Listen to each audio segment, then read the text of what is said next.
souvent, quand je pose la question de la rencontre, j'ai toujours cet effet d'émerveillement dans les yeux du couple où je vois, là j'ai l'impression qu'on touche un sujet qui est plus doux. Est-ce que les dates sont importantes ?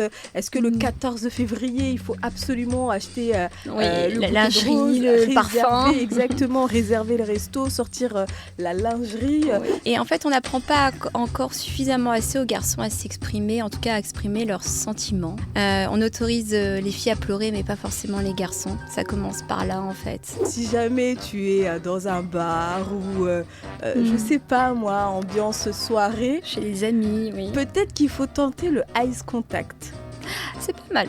On se regarde, oui. Les petits jeux de regard et tout. Regardons ce qui se passe dans le couple. Oui, c'est clair. Est-ce que ça communique ? Est-ce qu'il y a du temps passé ensemble ? Et c'est intéressant aussi de savoir quand tu dis très demandeur. Ça veut dire quoi ? Quelle fréquence ? Ah, c'est la première question que j'ai aussi posée. Combien de fois par jour ? C'est ça qu'on va savoir. Mais les hommes, oui, c'est vrai qu'aussi, il y a quelque chose qui est véhiculé de manière aussi sociétale, c'est la virilité qui se vérifie par une sexualité fréquente. Est-ce que d'ailleurs, toi, en tant que sexo, tu peux nous dire si c'est réel ? Est-ce que les hommes ont plus de libido que les femmes ? Histoire de vie avec Sukasula. Bonjour, soyez les bienvenus dans cet épisode un peu spécial d'Histoire de vie. Ce sont vos histoires qu'on s'apprête à décortiquer aujourd'hui avec Angela Balabo, ici présente, que vous connaissez peut-être ou pas. Elle va se présenter dans quelques instants, mais en tout cas aujourd'hui, c'est un épisode spécial. On a demandé à nos auditeurs de nous poser des questions un petit peu orientées sur leur vie sentimentale, leur vie sexuelle, voilà, parce qu'Angela Balabo, vous allez le voir, elle est sexothérapeute et thérapeute de couple. On va explorer pas mal de choses, mais d'abord, je le disais, Angela Balabo, on a envie de savoir qui tu es, pour ceux qui ne te connaissent pas, en tout cas. Pour ceux qui ne me connaissent pas, donc je suis Angela Balabo, je suis conseillère conjugale et familiale, ça c'est le nom de mon métier, donc je propose la thérapie de couple et je suis aussi sexothérapeute. Ok, très bien. Bon on part directement sans plus tarder sur la première question parce que il y a pas mal de choses à dire sur les questions et je pense qu'on aura besoin de beaucoup de temps parce qu'Angela va donner son regard d'experte. Et bien évidemment, moi, commère que je suis et humaine tout simplement, qui a un avis aussi sur les choses. Avis de femme, ça peut servir. On va ensemble décortiquer ces petits messages. Donc c'est parti pour la première question. Je précise que j'ai attribué des noms volontairement aux questions pour qu'on puisse se situer si c'est un homme ou une femme. Mais les questions sont anonymes et resteront anonymes. Donc première question de David. Je suis un homme très demandeur de rapports intimes, mais ma femme est difficilement réceptive. Il arrive que pendant 7 mois, nous ne fassions rien. Je me tourne alors vers d'autres femmes pour satisfaire mes envies. Suis-je mauvais alors que j'aime ma femme ? Oh là là. On commence dans le dur, hein. Ah, tu fais pas de cadeaux. Enfin, en tout cas, les auditeurs font pas de cadeaux. On va essayer de déblayer tout ça, mais il se dit 2 choses. La première, c'est qu'il n'y a pas de sexualité dans ce couple, en tout cas pas à la hauteur des attentes de monsieur. Et ensuite, on entend aussi, dans un deuxième temps, qu'il trouve une solution. Alors, laquelle, c'est voir d'autres femmes. Mais effectivement, on sent qu'il y a une frustration. Alors, est-ce que cette frustration, elle est communiquée au sein du couple ? Est-ce qu'il arrive à en parler ? Il y a aussi quelque chose qu'on peut regarder en tant que sexothérapeute, c'est la courbe du désir. Qu'est-ce qui s'est passé aujourd'hui pour qu'on se retrouve à 7 mois, c'est ça ? C'est 7 mois ?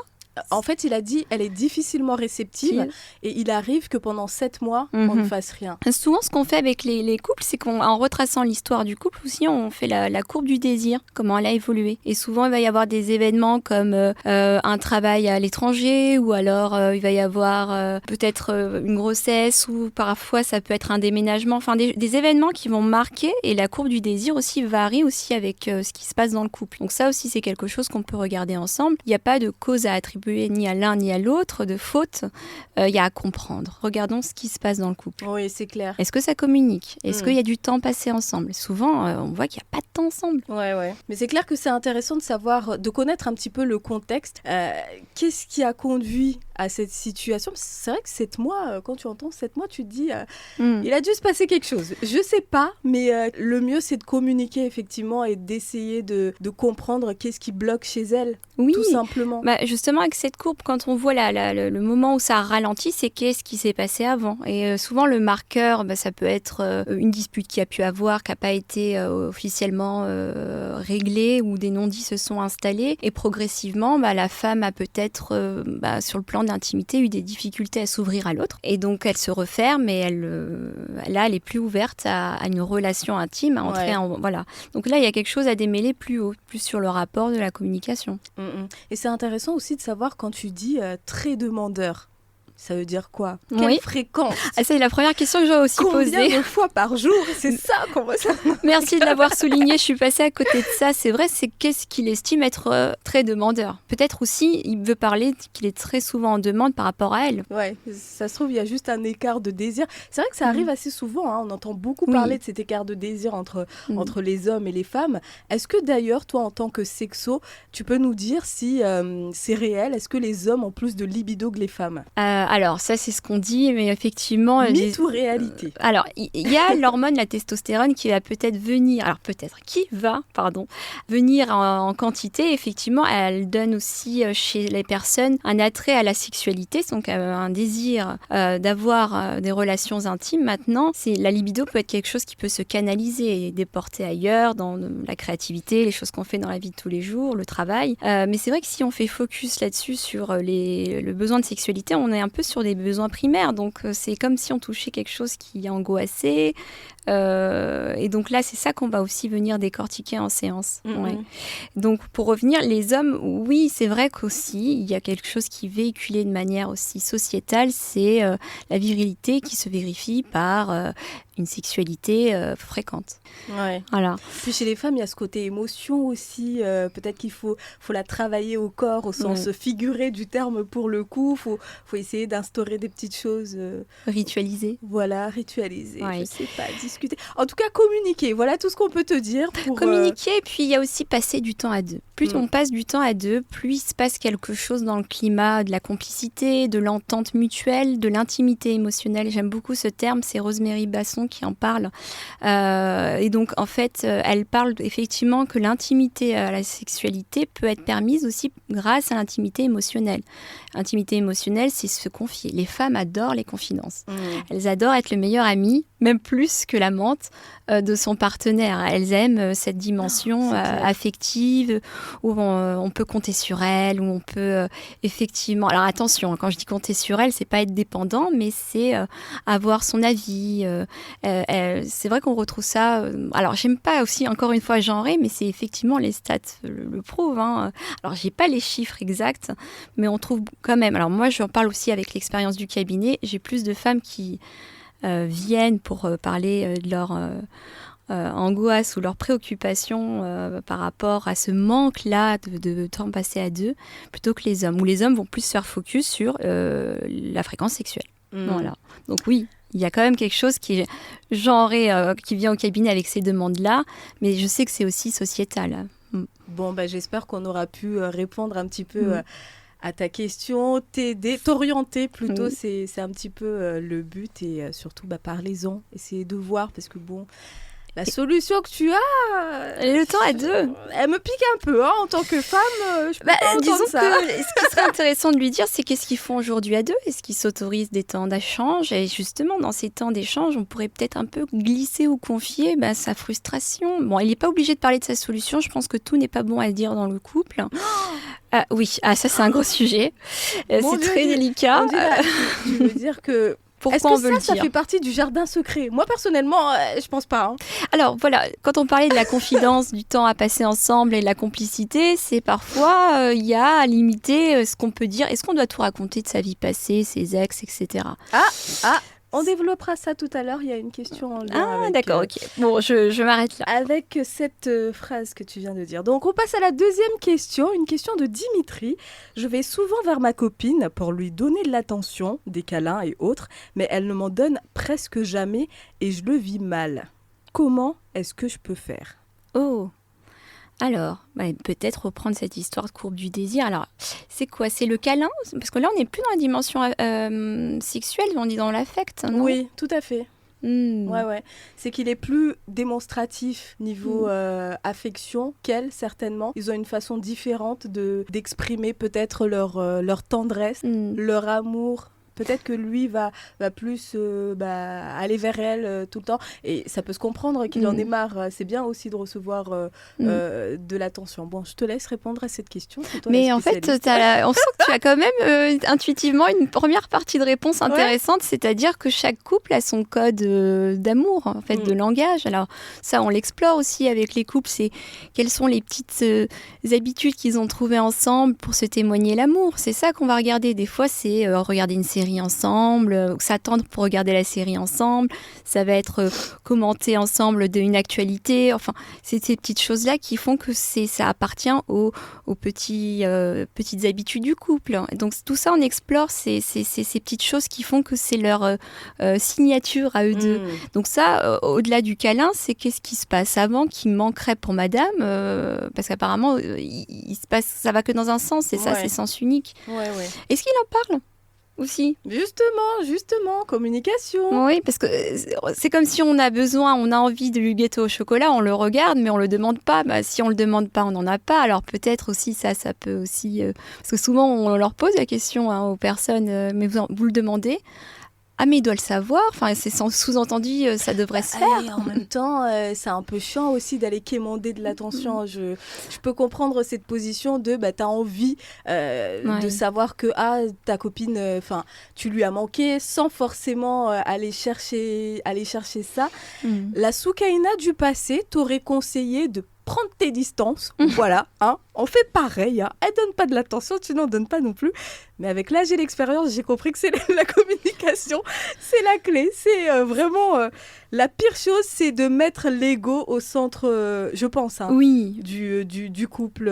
Mettre un peu l'ego de côté détails. Et parler, encore une fois, comme tout à l'heure, la question de David, c'est de parler un petit peu de ce que ça nous fait. Et en fait, ça, on peut pas vous l'enlever. Je le répète souvent, et je pense peut-être qu'il y a certaines personnes que je reçois qui vont écouter ce podcast, mais je leur dis souvent, c'est votre ressenti, on ne peut pas vous l'enlever. Donc vous êtes légitime à le partager, vous accusez personne. Si l'autre le prend mal, bon, ça regarde l'autre. Mais il y a l'idée de quand même déposer, et ça a des effets thérapeutiques, de aussi confier ce qui se passe pour vous. Donc cette personne, c'est comment ça s'appelle, Dimitri, peut tout à fait dire, voilà, je suis en difficulté, j'aimerais aussi recevoir autant. En fait, il a un besoin de réciprocité dans cette relation. Et il faut en parler, il faut que la personne soit capable aussi de faire peut-être des efforts. C'est aussi ça le couple, c'est trouver des solutions aux petits problèmes, quitte à ce que, même si de nature elle va pas être très tactile, très avenante pour des câlins, etc., il faut peut-être faire des efforts. Quand on aime ton homme, il a besoin de recevoir aussi, donc...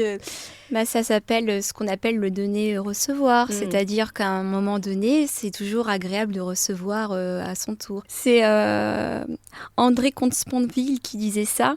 Il disait que la maturité dans les liens, ça se retrouvait aussi dans la manière de rendre. Parce que donner, c'est une chose. Mais rendre, c'est encore plus profond. Ça veut dire qu'on est reconnaissant de ce qu'on a reçu. Ouais. Bon, je vous laisse avec ça.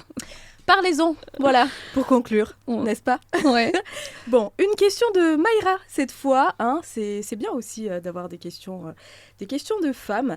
Je suis avec un homme depuis 4 ans. Tout se passe bien, on avance dans nos projets, sexuellement c'est le feu, dis donc, on se prend pas trop la tête, mais il ne veut toujours pas en parler à ses parents. Il fallait bien qu'il y ait un mais. Il veut focus sur son travail et pas avoir la vie de couple encore avec repas de famille et tout ce que ça implique.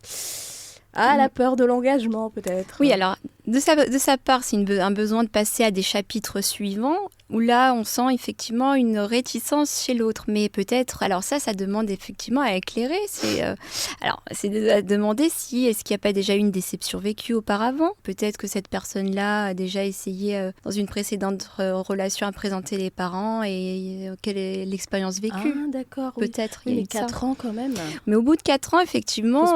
c'est normal qu'elle se pose des questions aussi. Elle a envie d'officialiser quelque part. Et puis le regard souvent des parents, ça a quelque chose où ça vient vient un petit peu fortifier le couple, où ça vient un petit peu officialiser la dimension du couple. Elle est plus vécue à deux, elle est aussi reconnue par les pères. C'est vrai qu'on a tendance à toujours trouver des excuses aux hommes. Oh, ils ont peur de s'engager. Oh, c'est difficile de passer ces étapes. Oh, il a envie de se concentrer sur son boulot. Les hommes, on se rend compte quand on analyse bien certaines situations que quand ils veulent s'engager, ils peuvent s'engager même au bout d'1 an de relation.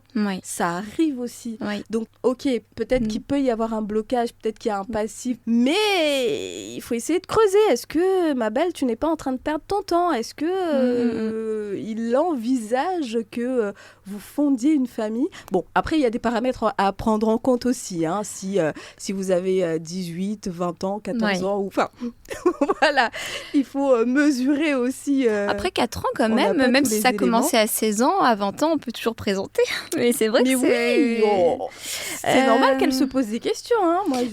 Mais est-ce qu'ils en parlent tous les deux? Enfin, je reviens encore sur des choses essentielles. Hein. Quel est son besoin à elle? C'est d'être reconnue, d'officialiser. Ça, elle peut le communiquer. J'ai besoin d'être reconnue, d'être officialisée par ton entourage. Bien ça fait 4 ans que je partage ta vie. Donc, quelle est la place que tu me donnes dans ta vie? Je reviens juste sur le début du message. Je suis avec un homme, 4 ans, tout se passe bien, on avance dans nos projets. Sexuellement, c'est le feu, on se prend pas trop la tête. Mais est-ce que c'est le feu pour vous deux? Est-ce que tout se passe réellement bien pour les deux? Tu poses bien les bonnes questions. Est-ce que... Ou est-ce que ça s'est pas investi sur le plan sexuel et peut-être pas assez sur le... Alors, elle parle de projet, mais en fait, finalement, il n'y a pas trop de projets. Bah ouais. Parce qu'en fait, la famille, c'est quand même, ça fait partie des projets. Alors, ça dépend quel projet encore. Hein. Ça peut être des projets à deux, professionnels, j'en sais rien. Mais il y a l'idée quand même où c'est comme si projet, ça pouvait aussi dire agrandir leur couple vers une famille. Mais ça passe par cette étape présentation. Hein. Mine de rien, en tant que femme, c'est hyper rassurant, cette étape rencontre, c'est se faire valider. Enfin, c'est rassurant pour la suite, en fait, parce que tu t'aperçois aussi si tu perds ton temps, si tu te rends compte qu'en fait l'entourage est un petit peu voilà, space, parce que on dit que quand on épouse quelqu'un, on épouse aussi son entourage, forcément, donc c'est bien au bout de 4 ans de savoir où est-ce qu'on se situe. Et du coup, je suis en train de penser en t'écoutant, peut-être qu'aussi l'homme en face, il est peut-être pas à l'aise avec ce qui se passe dans sa famille. Mais quelque part, ça permet aussi au couple de connaître une autre facette, parce que c'est par la famille aussi qu'on voit l'éducation qu'on a reçue, etc. Tout à fait. Donc oui, elle est peut-être, au-delà d'être dans une demande d'officialiser, elle veut mieux le rencontrer, le connaître, voilà. Oui, le reconnaître aussi. Nous, on essaye de tout explorer, hein, parce qu'on n'a pas, évidemment, le contexte, on n'a pas tous les éléments, si on veut. Du coup, on vous donne quelques pistes comme ça, de réflexion. Après, si ça convient directement à votre situation, l'idée, dans tous les cas, c'est de prendre ce qu'on a, ce qu'on vous donne là et... d'en faire ce que vous voulez. On n'a pas la science infuse. Hein. Peut-être Angela, comme c'est une experte, mais moi, je peux dire des bêtises. C'est vrai que, alors, à La Réunion, on assiste quand même à des communautés où la famille est très présente.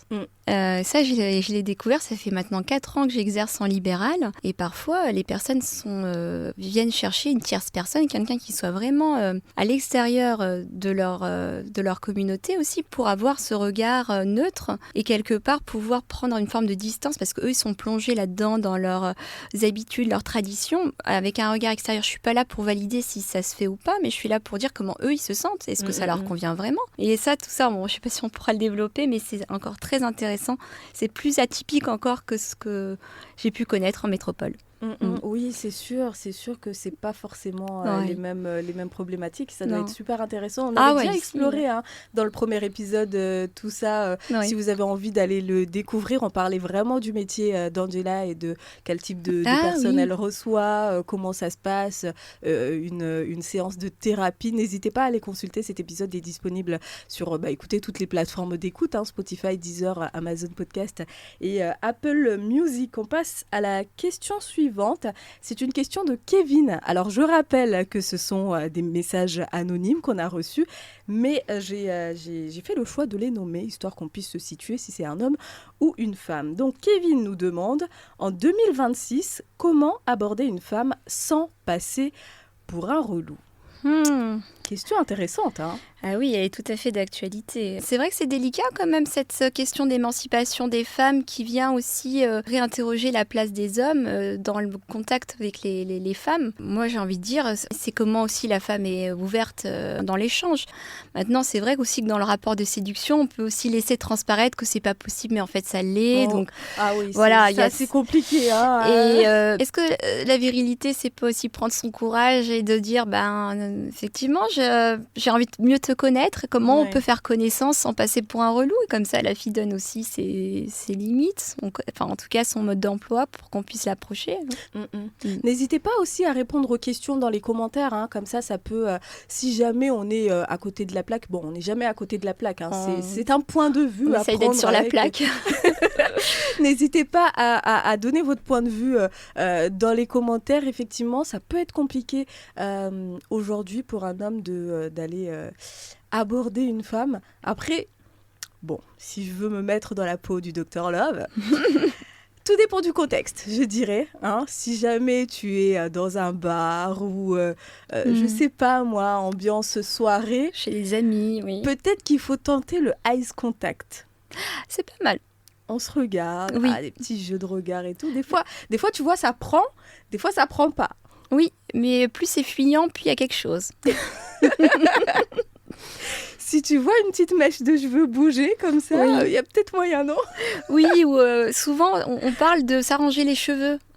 Chez les femmes, souvent, c'est signe où elle est séduite. Bon, après, je pose ça là, mais c'est vrai que s'arranger les cheveux, le regard qui fixe et qui d'un seul coup fuit, c'est des petits codes de langage non-verbaux, mais c'est intéressant de les connaître.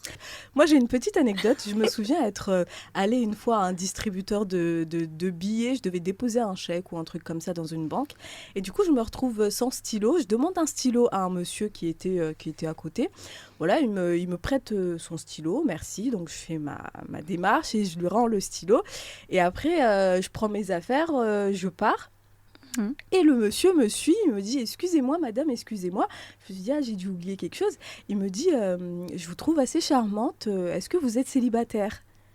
Du coup, je lui ai dit « Ah, c'est gentil, mais non, je ne suis pas célibataire, j'ai quelqu'un. » Il me dit « Ah, d'accord, ok, je vous souhaite de passer une excellente journée. » Alors, j'ai trouvé ça super courageux déjà. Oui. La démarche hyper mignonne. Typiquement, si j'étais pas célibataire et si il me plaisait, ou je sais pas moi, peut-être que ça aurait pu le faire, tu vois. Mais tu vois, ton regard, il est intéressant. C'est que tu retiens une personne courageuse et pas quelqu'un qui a pris un râteau, mais quelqu'un qui s'est donné un petit peu la peine d'un peu articuler sa demande. Et c'est tout ce que tu retiens. Après, c'était si joliment demandé, tu vois. Oui. Genre, après, on peut être... si tu avais été célibataire, ça peut être aussi une réponse de dire je suis célibataire, mais je cherche personne, parce que je pense qu'il y a aussi des auditrices, en tout cas, qui parfois aussi sont accostées et elles sont célibataires, alors qu'elles n'ont pas forcément envie de rencontrer un homme à ce moment-là de leur vie, pour des raisons qui les regardent. Moi, je pars du principe que quand quelqu'un t'aborde... il n'y a pas d'obligation de forcément construire quelque chose. C'est un rapport d'humain à humain. C'est-à-dire que le gars, il prend son courage à deux mains pour venir t'aborder parce qu'il te trouve belle, charmante ou intéressante, du moins. Et je pense que si jamais ce n'est pas un relou, mais ça revient à la question, c'est quoi un relou en réalité? Mais je pense que oui, je reviens sur ce côté rapport humain à humain. Il faut prendre le temps de juste échanger en fait avec la personne. Et si ça se trouve, si jamais tu lui laisses un refus un peu trop sec, lui, ça va lui faire de la peine. Si ça se trouve, c'est un hypersensible, il rentre chez lui, il y repense, tu vois, la confiance en lui baisse encore. Et là, à ce stade, on n'est pas responsable de ce que ça va provoquer, mais en tout cas, si on est déjà authentique à dire, là, je suis pas intéressée pour telle raison, ça nous regarde, en fait. Voilà, maintenant, la personne en face, elle fait son travail de deuil. C'est-à-dire, elle aurait bien aimé, mais bon, ça s'est pas fait. Oui, tout à fait. Voilà. Et d'ailleurs, est-ce qu'on en parle des 1001 red flags que les femmes peuvent imposer aujourd'hui? Il y en a beaucoup, donc se situer, ça rentre un petit peu aussi dans ce côté où est-ce que je vais directement être un red flag avant même que je ne dise bonjour? Est-ce que... Oui, puis il y a l'effet de concurrence. Il y a aussi des hommes qui peuvent approcher une femme et se dire, il y en a peut-être un autre aussi, donc je vais aussi me démarquer. Et c'est pas parce que tu as telle voiture ou parce que tu as tel métier, mais c'est parce que tu es d'abord. Je crois que, je reste un peu plus humaine là-dessus. Peut-être parce que c'est mon angle de vue, mais je crois quand même qu'une femme, elle est plus sensible à la personne qu'on est vraiment plutôt qu'à la dimension matérielle. Voilà. Ah non, mais je suis complètement d'accord avec toi. Et en fait, souvent, il y a des hommes qui vont dire oui, mais les femmes aiment l'argent. Mais non, elles aiment la sécurité, certes, mais elles aiment aussi la sécurité, sécurité financière, mais la sécurité affective aussi, de plus en plus. J'aime bien le certes. Elles aiment la sécurité. Ouais, je précise bien, la sécurité financière, c'est une chose, mais la sécurité émotionnelle, je pense que ça l'emporte chez une femme. C'est ce qui fait que tu finis pas avec des ulcères ou des... Après, pourquoi les hommes aussi montrent autant ? Question. Bon, on passe à une autre question de Félicia. Comment faire pour que mon copain exprime ce qu'il ressent ? J'ai l'impression que les hommes, de manière générale, peinent à exprimer ce qu'ils ressentent. Oui, là ça rejoint un peu ce qu'on disait tout à l'heure sur la dimension sociétale. Et en fait, on n'apprend pas encore suffisamment assez aux garçons à s'exprimer, en tout cas à exprimer leurs sentiments. On autorise les filles à pleurer, mais pas forcément les garçons. Ça commence par là en fait. Et puis il y a aussi cette idée de soit un homme soit fort, montre pas ta faiblesse, mais je pense qu'un homme qui montre un petit peu de faiblesse ou en tout cas une petite faille, ça a quelque chose de touchant quand même pour une femme. Ouais, sans pour autant vouloir jouer au rôle du sauveur, mais ce côté où je peux être encore l'amie confidente, l'amie qui pourrait peut-être un peu l'aider. Voilà. C'est vrai qu'il y a des choses qu'il faut instaurer un petit peu, ça me vient en tête comme ça, rien à voir, qu'il faut instaurer un petit peu dans le couple petit à petit pour que ça aille mieux et que le couple soit à son prime, comme on dit. Et la communication, ça en fait partie. Communiquer, c'est pas seulement régler des problèmes, mais c'est aussi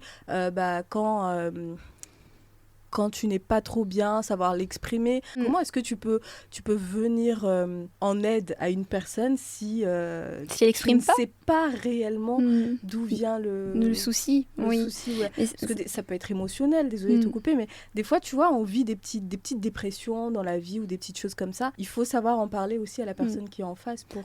Oui, c'est-à-dire que le silence, quand il est prolongé dans le temps, ça vient aussi dire quelque chose. Je crois que j'ai fait un post là-dessus sur ma page Instagram. Il y a le silence de punition, il y a le silence de la réflexion, qui sont deux choses à nuancer. C'est-à-dire que le silence de réflexion, c'est s'accorder un temps où le couple se dit, là, je crois qu'on est allé trop loin sur cette dispute, j'aimerais prendre le temps de réfléchir ensemble sur ce qu'on vient de se dire, parce que parfois dans la dispute, je ne sais pas si tu as déjà connu ou entendu des amis autour de toi, ça part très loin. Et on regrette parfois certains propos. Donc parfois, là, il y a des couples où le silence, parfois, ça permet un petit peu de redescendre. Voilà, on réfléchit un peu à ce qu'on a dit, à ce qu'on veut vraiment. Il y a l'idée d'être un peu dans la réconciliation, la démarche d'apaiser les choses, de retrouver un peu son calme et c'est son esprit, c'est son état d'âme en tout cas, de redescendre. Ensuite, il y a le silence de punition. Ça, on le voit dans la manière d'être passive-agressive, un comportement dans certains couples où on va te laisser sous-entendre que c'est pas comme ça qu'il aurait fallu faire. Mais c'est à toi de le deviner. Et ça, c'est très dur. Voilà. Mon Dieu Seigneur. Voilà. Je sais pas si tu en as déjà entendu parler, mais c'est une manière... Alors, je sais pas si c'est jugeant ce que je dis, mais ça, effectivement, ça manque un peu de maturité de préciser, en tout cas. Comment tu veux que je m'améliore ou que je revienne sur ma faute si tu ne l'exprimes pas ? Oui, en fait, ça rappelle que l'autre, il sait pas tout. Et même si ça fait 20 ans de mariage, on sait pas tout. Non. Oui, ça demande effectivement à confier, à dire. Voilà. Question de Céline. Oui. Accroche-toi bien, Angela. Allez. J'espère que tu es bien assise. J'ai exploré beaucoup de choses sexuellement avant de rencontrer mon homme et aujourd'hui, j'ai l'impression d'en savoir trop par rapport à mon homme. Comment faire pour que l'écart ne se ressente plus parce que ça crée des embrouilles en intimité ? Oui, là, ça rejoint la question du jardin secret. Est-ce qu'on veut lui dire le nombre de personnes qu'on a connues précédemment ? C'est intéressant ou ça va aider ? C'est un vaste sujet. Oui, oui, oui. C'est vrai que les hommes, il y a quand même une tendance à se dire, ah oui, mais une femme qui a connu trop d'hommes, il y a quelque chose où ça angoisse sur l'idée d'être de comparaison. Ah, c'est super intéressant ce que tu dis. Oui, parce que quand elle nous dit qu'elle a l'impression d'en savoir trop, il y a cette notion de comparaison. Pourquoi il a cette impression? Est-ce que tu as pu lâcher des phrases qui ont laissé entendre qu'ils n'étaient pas efficaces là où d'autres ont pu l'être C'est délicat parce que ça se voulait être dans l'authenticité et là ça se retrouve à être un peu l'inverse. Ça se veut un peu, ça freine un peu là. Il y a quelque chose qui se refroidit. Mais aussi quelles étaient les volontés de dire tout ça. Est-ce que tout a été dit? Oui. Ou juste que monsieur aperçoit que madame est plus expérimentée sur certaines choses. Ah, peut-être, oui, que ça a laissé penser. Parce qu'en intimité, oui, il y a énormément de choses, j'imagine, à explorer. Et peut-être que certaines personnes ont des limites là où d'autres n'en ont pas. Et donc, quand deux individus qui viennent se rencontrer à un moment M de leur vie, s'aperçoivent que... Enfin, je ne sais pas si je vais trop loin. Non, c'est intéressant. Oui, tu réponds en partie à la question, je crois. Maintenant, chaque couple crée son histoire et crée son univers intime. Il y a peut-être des choses qu'on peut reprendre, mais je ne sais pas si on peut dire reprendre, en tout cas qu'on peut refaire, mais à leur sauce, quoi, en tout cas. Et je crois qu'il faut bien aussi faire la part des choses, et ça s'est passé avant, dans une autre histoire. C'est le danger de trop dévoiler son passé, c'est qu'est-ce qu'on peut dire, qui sera effectivement constructif, ou qu'est-ce qu'on peut ne pas dire. Tout n'est pas forcément bon à dire, mais J'ai envie de dire, il y a le fait aussi d'avoir eu des expériences. Voilà, ça c'est une chose, tu peux pas l'enlever. Mais qu'est-ce que tu en fais de ces expériences-là et quelle place occupent ces expériences dans vos rapports intimes? Est-ce que...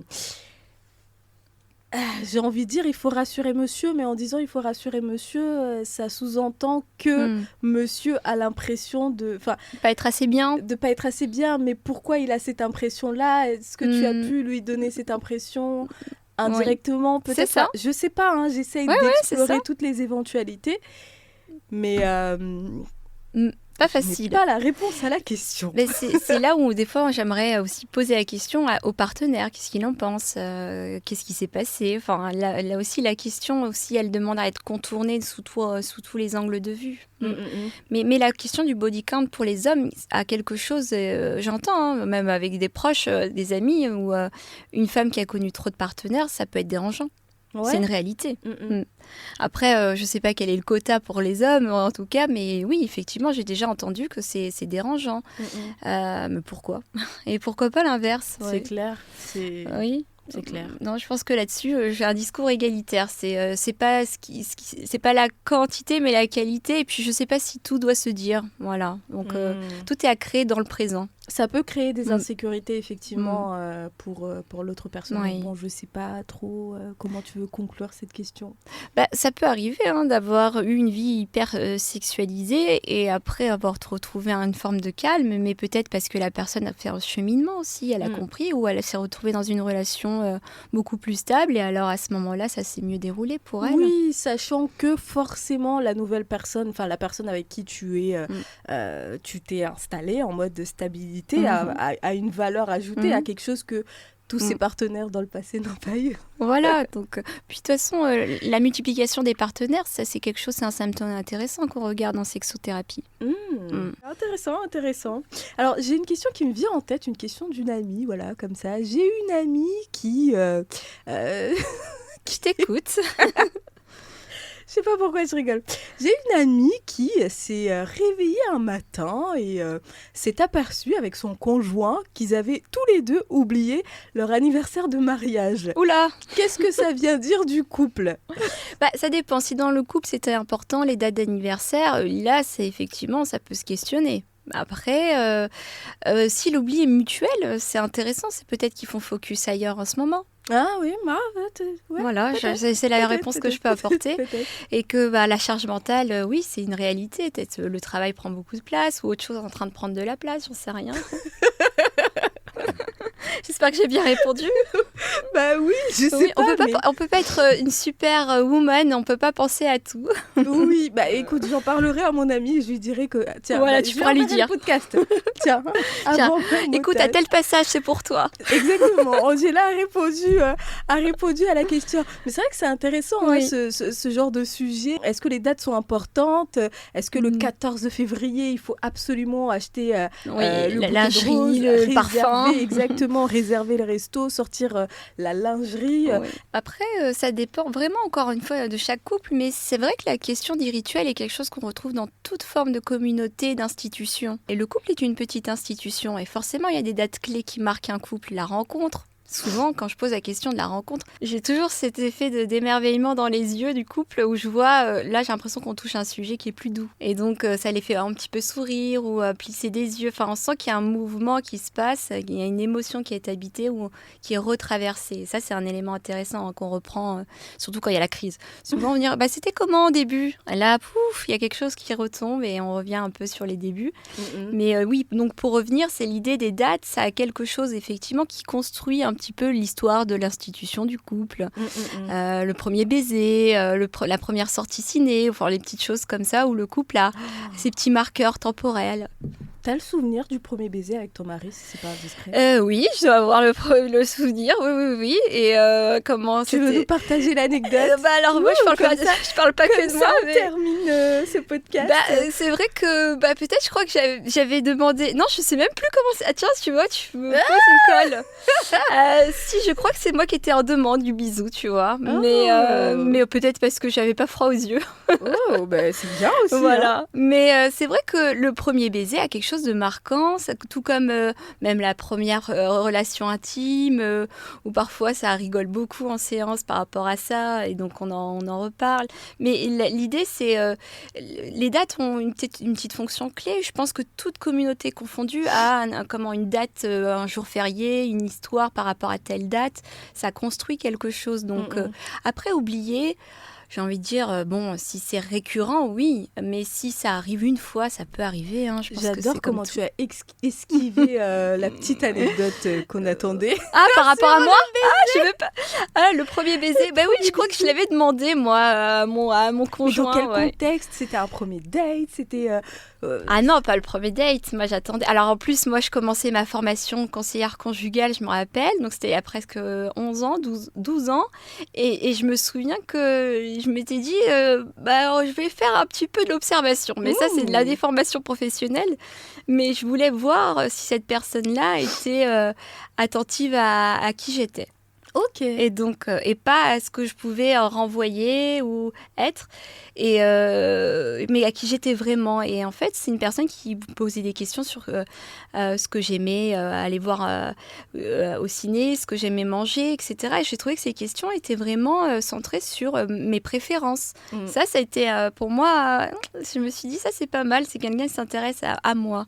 Voilà. Ouais, ça c'est intéressant. Et donc je donne cette info-là, mais ça peut vous servir peut-être si vous êtes en pleine date Tinder et que vous essayez de faire le tri sur vos rencontres. Souvent, c'est cette manière-là que la personne va avoir de s'intéresser précisément à vous ou avoir le souvenir d'une chose que vous avez dite. Et ça marque. Là, vous sortez effectivement, vous sortez du lot. Voilà.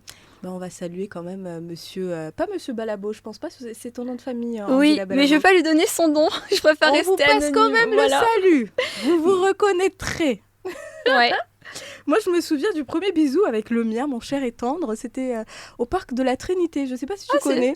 Oui. Oui, à 21h, on était en train d'explorer, on était étudiants à ce moment-là, on explorait le parc, comme ça on était amis.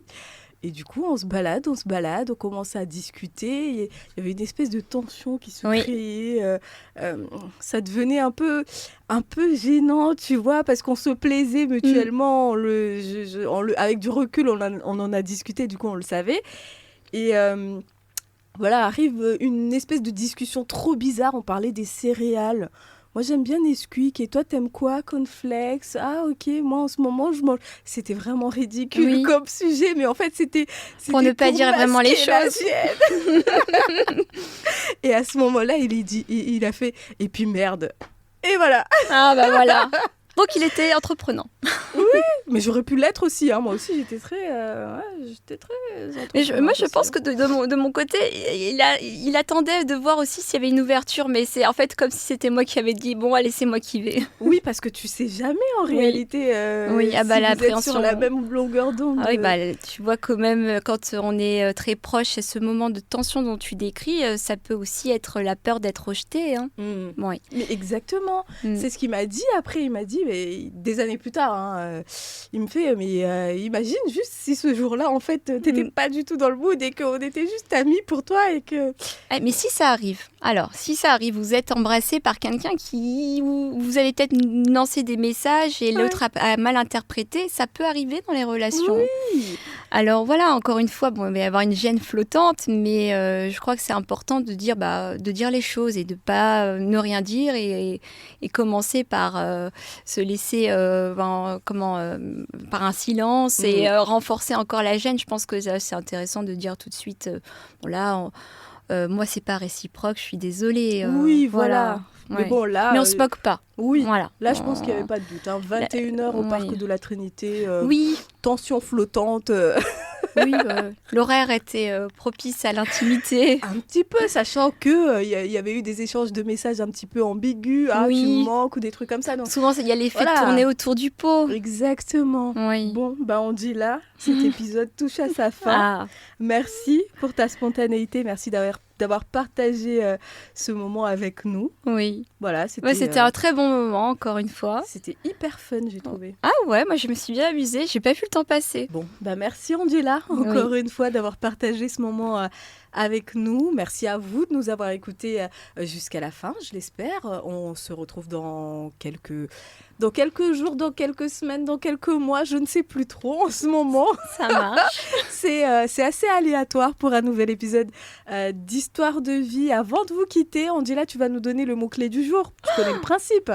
Un mot-clé qu'on donne aux auditeurs et qu'ils sont censés mettre à la fin de chaque épisode dans les commentaires, que ce soit sur les plateformes ou sur YouTube, une plateforme aussi, que ce soit sur les plateformes d'écoute ou sur YouTube pour ceux qui nous écoutent en vidéo.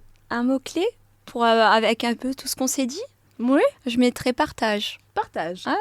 Voilà. C'est intéressant, partage, oui. On a partagé pas mal de choses. Ah oui, et puis il y a beaucoup à partager. Oui. Tout à fait. Bon, je vous souhaite de passer une excellente journée, soirée, qu'importe le moment où vous nous écoutez. N'hésitez pas à mettre des petites étoiles sur le podcast pour qu'il puisse être référencé. C'est ce qui permet au podcast tout simplement de grandir, de se retrouver chez... je ne sais qui à Paris ou je ne sais qui au Sénégal, tiens. Mettez-nous des étoiles, 5 étoiles de préférence. Quand vous avez aimé un hôtel, vous mettez 5 étoiles. Quand vous avez aimé un restaurant, vous mettez 5 étoiles. Donc là, si vous avez apprécié cet épisode et que vous nous avez écouté jusqu'à la fin, mettez-nous 5 étoiles.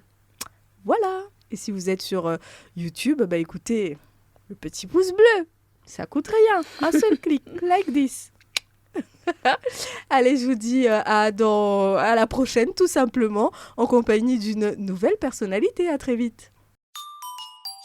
Merci d'écouter Histoire de vie. Si vous appréciez ce podcast, abonnez-vous pour plus d'histoires.